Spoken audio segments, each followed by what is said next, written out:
Good morning, students. As we were discussing chapter 6 physical and chemical changes, yesterday we have discussed the topic chemical changes.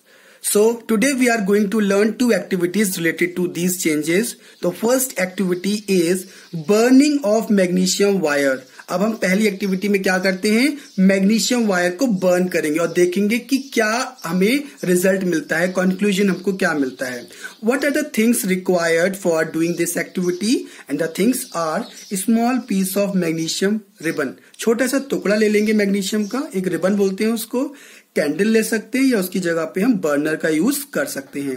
And a pair of tongs means आपको पकड़ने के लिए magnesium ribbon को पकड़ने के लिए tongs का use कर सकते हैं, चिमटा बोलते हैं उसको. So what is the procedure of it, let's discuss. First of all take mg ribbon and clean it with sand paper. सबसे पहले हम क्या करेंगे, मैग्नीशियम रिबन ले लेंगे, छोटा सा टुकड़ा ले लेंगे उसका, हम उसको सैंड पेपर से अच्छे से उसको हम क्लीन करेंगे. Next hold ribbon with tong and bring the tip near the flame. अब उस मैग्नीशियम रिबन को हम क्या करेंगे, टोंग से पकड़ेंगे अच्छे से ताकि हमारा हाथ ना जल जाए. फिर उस रिबन को हम फ्लेम के पास लेके जाएंगे. हमने जो कैंडल है उसको बर्न किया है, उस रिबन को हम उसके पास लेकर जाएंगे, उसको बर्न करेंगे. The ribbon will burn producing bright white light. Ribbon क्या करेगा, इट स्टार्ट बर्निंग, और धीरे धीरे वो जलना शुरू हो जाएगा और वो क्या देगा, एक ब्राइट तरीके से व्हाइट लाइट को प्रोड्यूस करने लगेगा. After complete burning it will leave a powdery ash. पूरा जल जाएगा आपका जो भी रिबन है, आपका मैग्नीशियम जो भी वायर है, जलने के बाद आपको क्या मिलेगा, ऐसा रेसिड्यू, द पाउडरी एश, राख आपको मिलेगी. अब आपको उस राख का भी यूज करना है. The ash looks quite different from magnesium ribbon. अगर हम कंपेयर करेंगे जो हमारे पास छोटा सा मैग्नीशियम रिबन का टुकड़ा था और ऐश को अगर हम कंपेयर करते हैं तो दोनों एक दूसरे से डिफरेंट होते हैं, क्योंकि दोनों की प्रॉपर्टीज अब अलग हो गई हैं, क्योंकि ये कैसा चेंज है, केमिकल चेंज है. Okay, the following reaction will take place. Magnesium plus oxygen gives magnesium oxide. Means आपने देखा था अभी मैग्नीशियम का रिबन था, हमने उसको बर्न किया था. बर्न किस में करते हैं हम, ऑक्सीजन की प्रेजेंस में करते हैं. जब भी मैग्नीशियम रिबन को आप ऑक्सीजन के साथ यानी उसकी प्रेजेंस में जब आप रिएक्ट कराते हो तो आपका जो प्रोडक्ट बनता है वो होता है मैग्नीशियम ऑक्साइड. यहाँ पर जो 2 और 2 लगे हुए इक्वेशन बैलेंस्ड है, हमने इसको बैलेंस करने के लिए लगाया गया है. Now collect the ash and mix it with water to form mixture that is aqueous solution. Now what we will do, we will collect the ash and mix it with water. अब हम उस एश को ले लेंगे test tube में, उसमें हम क्या ऐड करेंगे, वाटर ऐड करेंगे. जब वाटर हम उस एश में ऐड करते हैं तो हमारा एक मिक्सचर तैयार हो जाता है जिसको हम कहते हैं एक्वस सॉल्यूशन कहते हैं उसको. अब हम इस सॉल्यूशन की टेस्टिंग कर सकते हैं with the help of red और ब्लू लिटमस पेपर की हेल्प से. एज वी नो, हमारा जो मैग्नीशियम ऑक्साइड फॉर्म हुआ था तो ये एक तरीके का नेचर में बेसिक होता है. ठीक है, बेसिक है तो सोल्यूशन में है. जब भी हम क्या करेंगे, इसमें ब्लू लिटमस पेपर या फिर रेड लिटमस पेपर डालते हैं तो कलर चेंज आपको दिखाई देगा. तो रेड लिटमस पेपर जब हम इसमें डालेंगे तो इसका जो कलर होगा बेटा कन्वर्ट हो जाएगा, चेंज होके ब्लू हो जाएगा. इससे पता लगता है कि जो मैग्नीशियम ऑक्साइड है वो नेचर में कैसा है, बेसिक है. रिएक्शन देख लेते हैं हम.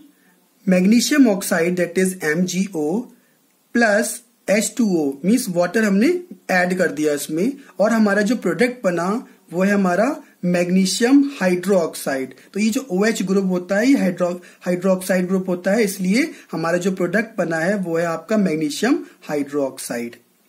इसका नेचर कैसा है, बेसिक है. Now we will do the second activity and the activity is experiment with copper sulfate and iron. अब हम क्या करेंगे, कॉपर सल्फेट ले लेंगे और आयरन नेल ले लेंगे, उन दोनों के बीच हम एक्सपेरिमेंट करने वाले हैं. कौन कौन सी चीजें रिक्वायर्ड होंगी, copper sulphate that is CuSO4, beaker, एक बीकर ले लेंगे, डाइल्यूट H2SO4. H2SO4 का मतलब होता है आपका सल्फ्यूरिक एसिड, तो डाइल्यूट सल्फ्यूरिक एसिड ले लेंगे, आयरन की नेल ले लेंगे हम, और साथ में थोड़ा सा वाटर भी हम लेंगे. ये कुछ चीजें हैं जो हमें इस एक्टिविटी में जरूरत पड़ेगी इसकी. First step, CuSO4 crystals in a beaker. आप एक बीकर ले लो, उसके अंदर आप क्या करोगे, कॉपर सल्फेट के क्रिस्टल्स डालोगे। Then add half cup water, उसमें क्या करोगे, आधा कप पानी उसमें बीकर में ऐड करोगे, क्रिस्टल्स में ऐड कर दोगे। Add few drops of dilute H2SO4, उस सोल्यूशन में क्या करोगे, कुछ ड्रॉप्स क्या करोगे, डाइल्यूट सल्फ्यूरिक एसिड की आप उसमें ऐड करोगे। ऐड करते ही आप कोई ऑब्जर्वेशन आएगा, उसको देखोगे कि क्या होता है। Observation, a blue coloured solution will form. जब भी आप थोड़ा सा कुछ ड्रॉप्स H2SO4 की डालते हैं तो सॉल्यूशन आपका कैसा हो जाएगा, ब्लू हो जाएगा। Second, now take solution in the test tube, और जो सॉल्यूशन हमारा जो ब्लू कलर का जो तैयार हुआ था, अब हम उसको कहाँ ट्रांसफर कर देंगे, उसको हम टेस्ट ट्यूब में ले लेंगे। टेस्ट ट्यूब में लेने के बाद put iron nail in it, आप क्या करेंगे, उसके अंदर हम क्या डाल देंगे, आयरन नेल डाल देंगे। वेट फॉर 30 मिनट्स, 30 मिनट्स तक आप उसको वेट करते रहो। ऑब्जर्वेशन क्या आएगा निकल के, solution becomes green in colour. आपका जो सोल्यूशन पहले ब्लू था, आयरन नेल डालने के बाद उसका कलर चेंज हो गया, अब वो कैसा हो गया, सोल्यूशन आपका ग्रीन हो गया। Now take out the nail from the solution, you will observe brown layer on the nail. आप क्या करो, उस आयरन नेल को बाहर निकाल लो। तो जो आयरन नेल जब आप बाहर निकालोगे तो उसके ऊपर ब्राउन कलर की लेयर चढ़ गई होगी, ठीक है। ऐसा क्यों हुआ, this is because of the chemical reaction between the copper sulphate and nail. ये इसलिए हुआ क्योंकि कॉपर सल्फेट सॉल्यूशन और नेल के बीच में, नेल क्या है आपका, आयरन है, आपका मेटल है, तो दोनों के बीच में रिएक्शन हो गई, जिसकी वजह से आपका कलर चेंज हो गया, उसके ऊपर ब्राउन लेयर डिपॉजिट हो गई।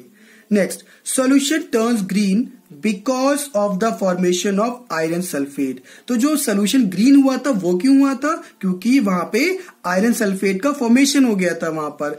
And the brown deposit you see on the nail is copper, और जो नेल के ऊपर जो ब्राउन डिपॉजिट हुआ था वो कॉपर का था।